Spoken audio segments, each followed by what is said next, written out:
ঘুমোবো আমি, ঘুমোবে তুমি, গল্প শোনাবে ঘুম পড়ি, হালকা আলো চোখ বন্ধ। চলো একটা গল্প শুনি। রাতের গল্প বাংলায়। আজকের গল্প হীরামন তোতা।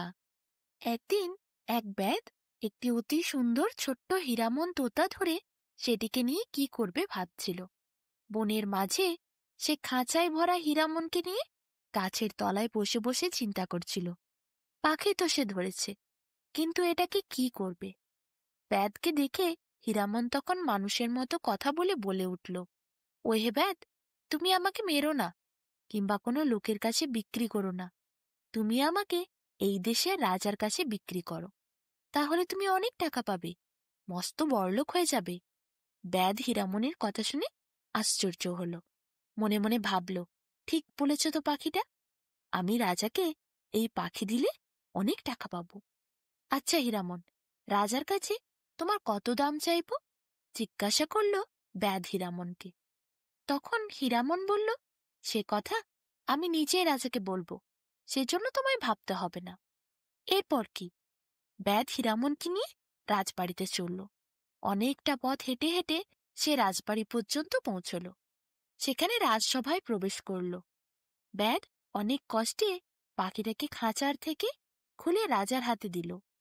রাজা পাখিটাকে হাতে নিয়ে দেখে তার সভাসদেদের বলল, দেখো কি সুন্দর পাখিটা।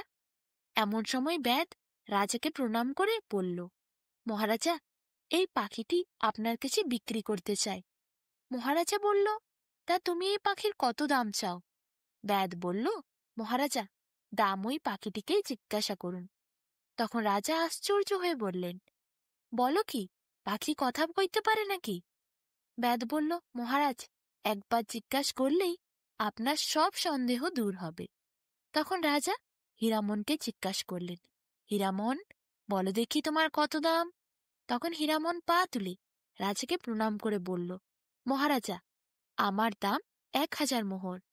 রাজা এত দামের কথা শুনে আশ্চর্য হয়ে বললেন, বলো কি হীরামন, তোমার অত দাম কেন? তুমি আমার কি কাজে লাগবে? হীরামন বলল, মহারাজ, আমার দাম বেশি বলে আপনি সন্দেহ করবেন না। 1000 মোহর ওই ব্যাধকে দেবার হুকুম দিন। আমি আপনার কোনো কাজে লাগি না লাগি, তা অল্প দিনের মধ্যেই আপনি ঠিক বুঝে যাবেন। রাজা মনে মনে ভাবলেন, কাজে লাগুক না লাগুক, আমার তোমাকে খুব ভালো লেগেছে হীরামন। রাজা হীরামন পাখিটিকে খুব পছন্দ করলেন। 1000 মোহর তার জন্য পাখিটির পরিবর্তে ব্যাধকে দিয়ে পাখিটি কিনে নিলেন। ব্যাধের পর 1000 মোহর নিয়ে বাড়ি চলে গেল। তাকে তারপর থেকে আর পাখি ধরে খেতে হতো না। তার সব দুঃখ দূর হয়ে গেল। এদিকে রাজা হীরামনকে নিজের কক্ষের সামনেই বারান্দাতে রেখেছিলেন। তার জন্য সোনার খাঁচা বানানো হলো। সোনার খাঁচার মধ্যে হীরামন রাত্রেবেলা ঘুমত। রাজা অবশ্য পাখিটিকে বন্দি করে রাখেননি। তিনি হীরামনকে ভালোবেসেছিলেন বলে সারা বারান্দায় উঠতে দিতেন। হীরামন কোনোদিন বারান্দা ছেড়ে বাইরে উড়ে যায়নি। সে বারান্দার মধ্যেই এদিক ওদিকে উড়ে বেড়াত। সে আসলে রাজবাড়িতে থাকতে খুবই ভালোবাসত। রাজার পাখির আদরটিও পেত। কখনো কখনো রাত্রিবেলা খাঁচায় ঘুমত, আবার কখনো কখনো তার মন গেলে সে রাজার কক্ষের মধ্যে প্রবেশ করত। তারপর রাজার বিছানার কাছেই ঘুমিয়ে পড়ত। দিনে দিনে রাজা হীরামনকে ভীষণ ভালোবেসে ফেলে। হীরামন রাজার প্রিয় পাখি হয়ে ওঠে। বেশ সুখে দিন কাটছিল। রাজার একটি রানী ছিল। রাজা রানীকে খুব ভালোবাসতেন। দুজনের প্রেম বিবাহ, তাই ভালোবাসা অনেক বেশিও ছিল। একদিন রানী হঠাৎ অসুস্থ হয়ে গেলেন। কত বৈদ্যকে ডাকা হলো। দেশ বিদেশের থেকে দামি দামি ওষুধপত্র এনেও খাওয়ানো হলো। কত গাছগাছালি বেটে বেটে ভালো করে যত্ন করে রানীকে খাওয়ালেন দাসীরা। কোনোভাবেই রানী আর সুস্থ হল না। রাজা মন খারাপ করে একদিন বারান্দায় দাঁড়িয়ে চোখের জল ফেলছিলেন। সেই সময় হীরামন উড়ে বেড়াচ্ছিল গোটা বারান্দায়। রাজাকে কাঁদতে দেখে হীরামন বারান্দার রেলিংয়ে রাজার সামনে গিয়ে বসল। হীরামনের দিকে তাকিয়ে রাজা কয়েক ফোঁটা জল ফেলে বলল, হীরামন, জানো, আমি রানীকে খুব ভালোবাসি। আমাদের অনেক বছর আগে প্রেম বিবাহ হয়েছিল। রানীকে আমি প্রথম দেখাতেই পছন্দ করেছিলাম। রানীর বাপের বাড়ির লোকেরা আমাকে পছন্দ করেননি, অন্য রাজার সাথে বিয়ে দিতে চেয়েছিল। কিন্তু আমি কত কষ্ট করে তার পরিবারের সম্মতি নিয়ে রানীকে বিয়ে করে এনেছি। আমি কোনোদিন দ্বিতীয় রানীর কথাও ভাবিনি, কিন্তু জানি না কেন আমার সাথে এটা হচ্ছে। আমি রানীকে ছেড়ে থাকতে পারবো না। আমি ওকে খুব ভালোবাসি। কি যে হবে! আমার রানী সুস্থ হচ্ছে না কেন বলো তো? হীরামন তখন রাজাকে বলল, মহারাজ, আপনি যদি চান আমি রানীকে সুস্থ করে দিতে পারি। মহারাজ তখন হীরামনের কথা শুনে একটা পাখির ওপর বিশ্বাস করে বললেন, সত্যি বলছো হীরামন? তুমি পারো আমার রানীকে সুস্থ করতে? হীরামন বলল, হ্যাঁ, কিন্তু তার জন্য আপনাকে পরিশ্রম করতে হবে। আমি আপনাকে পথ দেখিয়ে নিয়ে যাব। রাজা এরপর হীরামনকে বললেন, রানীর জন্য পরিশ্রম করা তো দূরের কথা, আমি প্রাণও দিতে পারি। রানী আমার প্রাণের থেকেও প্রিয়। তুমি বলো হীরামন, কি উপায়ে আমার রানী ঠিক হবে? হীরামন তখন বলল, দূর দেশে চন্দ্রভাগা নদীর পাড়ে একটি বিশাল বড় সুন্দর রাজপ্রাসাদ আছে। সেই রাজপ্রাসাদের একটি দেওয়াল হীরা দিয়ে নির্মিত, একটি সোনার, একটি রূপার ও একটি তামার। আর সেই রাজপ্রাসাদের মাঝেই আছে একটি ঝিলমিল কুণ্ড। সেই কুণ্ডের মাঝে একটি পদ্ম আছে। পদ্মের ওপর আছে একটি আপেল। সেই আপেলটি এনে টুকরো টুকরো করে কেটে রানীর মুখে দিলেই রানী আবার সুস্থ হয়ে যাবে। আসলে সেই আপেল মায়াবী আপেল, জাদুর আপেল। সেই আপেল যে কোনো মানুষকে প্রাণ ফিরিয়ে দিতে পারে, যে কোনো মানুষের অসুখ ঠিক করে দিতে পারে, তাতে যে কোনো প্রকারের অসুখ হোক না কেন। সেই আপেলের টুকরোগুলি মুখে রাখলেই সাথে সাথে মিলিয়ে যায়, আর তার সব রোগ সেরে যায়। সেই আপেল অমৃতের সমান। রাজা হীরামনের কথা শুনে আনন্দে খুশিতে চোখের জল মুছে হীরামনের দিকে তাকিয়ে বলে, চলো হীরামন, তাহলে আজই আমি প্রস্তুত হয়ে নিচ্ছি, কাল আমরা বেরিয়ে পড়ব। পরের দিন সকাল সকাল রাজা তার সবথেকে দ্রুত ঘোড়াটি নিয়ে টকবক করে ছুটতে ছুটতে বেরিয়ে পড়লেন। রাজার কাঁধে বসেছিল হীরামন। সে পথ দেখাচ্ছিল, আর রাজা টকবক করে ঘোড়া ছুটিয়ে যাচ্ছিলেন। কত দিন রাত এরপর পেরোল, কত দেশ দেশান্তর পার হয়ে রাজা পৌঁছলেন চন্দ্রভাগা নদীর পাড়ে। আসতেই তিনি দেখলেন এক বিশাল বড় গভীর জঙ্গল। সেই গভীর জঙ্গলে প্রবেশ করার আগে হীরামন বলল, এই জঙ্গলের মধ্যে প্রথমে একটি অজগর আছে। আপনি যে প্রবেশ করবেন, অজগর আপনাকে ধেয়ে এসে একটি প্রশ্ন করবে। বলবে, পৃথিবীর সবথেকে দ্রুতগামী কোন জিনিস বলো? তখন আপনি উত্তরটি দেবেন মন। তাহলেই আমাদেরকে ভেতরে প্রবেশ করতে দেবে অজগর। এরপর রাজা টকবক করে ঘোড়া নিয়ে ছুটলেন অরণ্যের মধ্যে। অরণ্যের খানিকটা তিনি গেছেন, অমনি দেখেন কি সুন্দর ফুল, অপূর্ব শোভা। পৃথিবীর এমন কোনো ফুল বাকি নেই যা এই অরণ্যে নেই। দুপাশে ফুলের বাগান। রাজা ফুলের দিকে তাকিয়ে অনেক মুগ্ধ হয়ে গেছিলেন, আর তিনি ঘোড়া নিয়ে এগোতেই পারছিলেন না। এমন সময় হীরামন বলে উঠল, মহারাজ চলুন, আগের পথে যেতে হবে তো। মহারাজ তারপর রানীর কথা ভেবে টকবক করে ঘোড়া ছুটিয়ে এগোলেন। কিছু দূর যাওয়ার পর ঘন অন্ধকার করা জঙ্গল, সূর্যের আলো পর্যন্ত পৌঁছচ্ছে না। কত লম্বা লম্বা গাছ স্তম্ভের মতো দাঁড়িয়ে আছে উঁচু আকাশের দিকে তারা চেয়ে।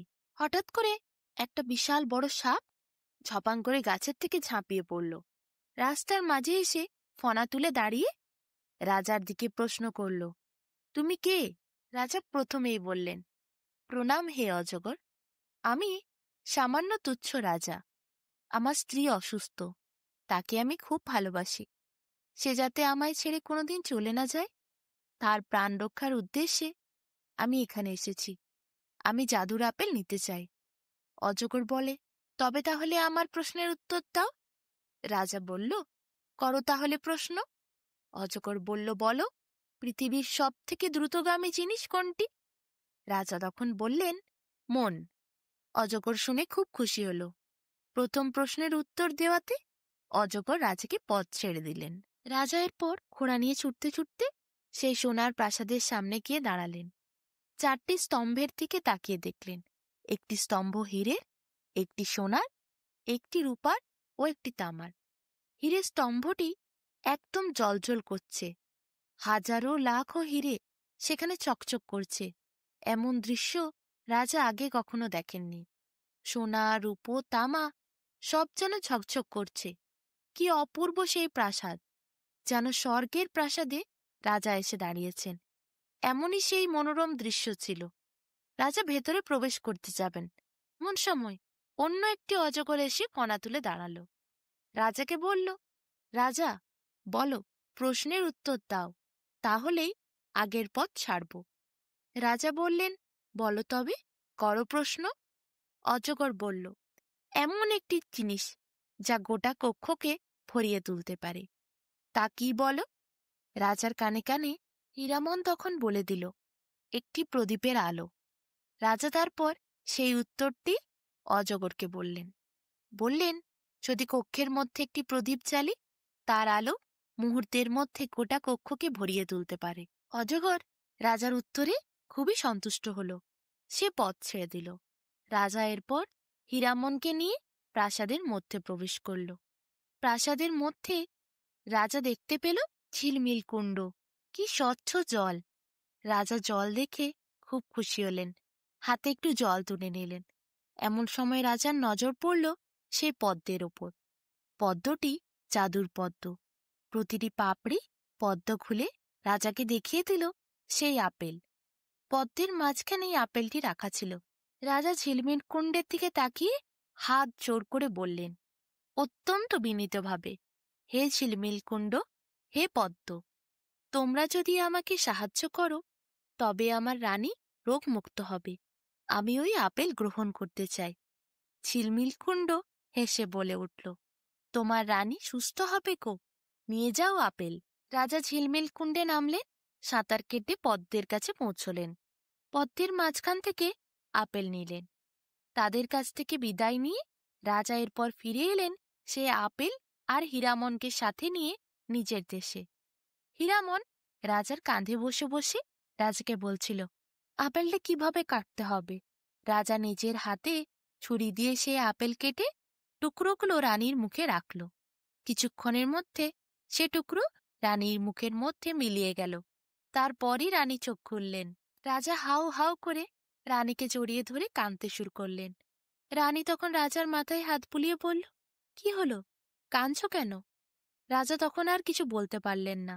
রানী যে কত অসুস্থ ছিল সে কথা আর মনে করালেন না রানীকে। রানী এখন পুরোপুরি সুস্থ। এরপর রাজা হীরামনকে বলল, তোমার জন্য ওই ব্যাধকে আমি দিয়েছিলাম 1000 মোহর, কিন্তু জানো হীরামন, তোমার দাম 1000 মোহর নয়। আমার এই গোটা সাম্রাজ্য আমি তোমায় দিতে পারি, কারণ তুমি আমার রানীকে আমার কাছে ফিরিয়ে দিয়েছ। সে যে আমার প্রাণ। রাজা এরপর হীরামনের দিকে তাকিয়ে তার চোখের কোণে জল মুছে মৃদু হাসি দিয়ে বললেন, ধন্যবাদ হীরামন, তোমার মতো বন্ধু পেয়ে আমি সত্যিই ধন্য। হীরামন তখন জোর গলায় মজা করে বলে, মহারাজ, আপনি আমার বন্ধু, বন্ধু কি বন্ধুকে ধন্যবাদ দেয়? এদিকে ধন্যবাদও দিচ্ছেন আবার বন্ধুও বলছেন, তা কি করে হয়? রাজা তখন হেসে ওঠে। রাজার হাসি দেখে হীরামনও হো হো করে উড়তে উড়তে হাসতে থাকে। তারপর গিয়ে রাজার কাঁধে বসে আরো জোরে জোরে হাসে। এইসব হীরামনের কাণ্ড দেখে রানীও হেসে ফেলে। এরপর তিনজন মিলে আরো জোরে হো হো করে হাসতে থাকে।